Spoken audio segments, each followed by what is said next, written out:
அஸ்ஸலாமு அலைக்கும். Hi friends, இன்றைக்கி வீட்டிலே பாதுஷா எப்படி ஈஸியாக செய்கிறதுன்னு பார்க்கலாம். அதுக்கு ஃபஸ்ட்டு ஒரு பவுல் எடுத்துக்கலாம். பவுலில் ஒரு கப் மைதா ஆட் பண்ணி அதில் ஒரு ஸ்பூன் கர்டு ஆட் பண்ணி இதில் 1/4 teaspoon baking soda, 1/4 teaspoon baking powder, 1/4 teaspoon salt, sugar 1 spoon சேர்த்து 2-3 ஸ்பூன் நெய் ஆட் பண்ணி நல்லா மிக்ஸ் பண்ணிக்கலாம். இப்போ இதுலேயே கொஞ்சம் கொஞ்சமாக மில்க் ஆட் பண்ணி நல்லா மிக்ஸ் பண்ணி எடுத்துக்கலாம். இப்படி லேயராக வரணும். இப்போ இது மிக்ஸ் பண்ணதுக்கப்புறமா நாம் இதை மூடி போட்டு ஒரு 1/2 அன் ஹவர் ரெஸ்ட்டுக்கு விட்டுறலாம். இப்போ 1/2 அன் ஹவருக்கு அப்புறம் ஓப்பன் பண்ணி பார்த்திங்கன்னா மாவு இப்போ இந்த மாதிரி இருக்கும். இப்போ இதிலேருந்து கொஞ்சம் கொஞ்சமாக பிச்சு நம்ம ரவுண்ட் ஷேப்பில் உருட்டி லைட்டாக ப்ரெஸ் பண்ணி உங்களுக்கு வேணும்னா நீங்கள் ஹோல்ஸ் போடுறதுனா போட்டுக்கலாம், இல்லைனா அப்படியே கூட போட்டுக்கலாம். இல்லை பட்டன் பாதுஷா மாதிரி செய்கிறீங்க அப்படின்னா இதில் இன்னும் கொஞ்சம் சின்னதாக கூட உருட்டி ப்ரெஸ் பண்ணிக்கலாம். நான் இன்றைக்கி கொஞ்சம் பெருசாக செய்கிறதுனால பெருசாக எடுத்துருக்கிறேன். இப்போ இதெல்லாம் ரெடி பண்ணி வச்சதுக்கப்புறமா நான் ஒரு பேன் எடுத்து அதில் ஆயில் ஹீட் பண்ணி வச்சுக்கலாம். இப்போ ஆயில் மீடியம் டு லோ ஃப்ளேமில் தான் ஹீட்டில் இருக்கணும். இதிலே நம்ம ஃப்ரை பண்ணி எடுத்துக்கலாம்.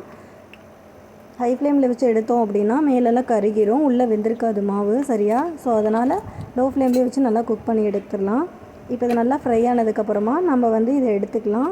இப்போ இதை எடுத்துகிட்டு நான் ஆல்ரெடி சுகர் சிரப் ரெடி பண்ணி வச்சுருக்கேன். அதில் நம்ம ஃப்ரை பண்ண பாதுஷா ஆட் பண்ணிக்கலாம். இப்போ இதில் ஆட் பண்ணதுக்கப்புறமா இது மூடி போட்டு வச்சுருங்க.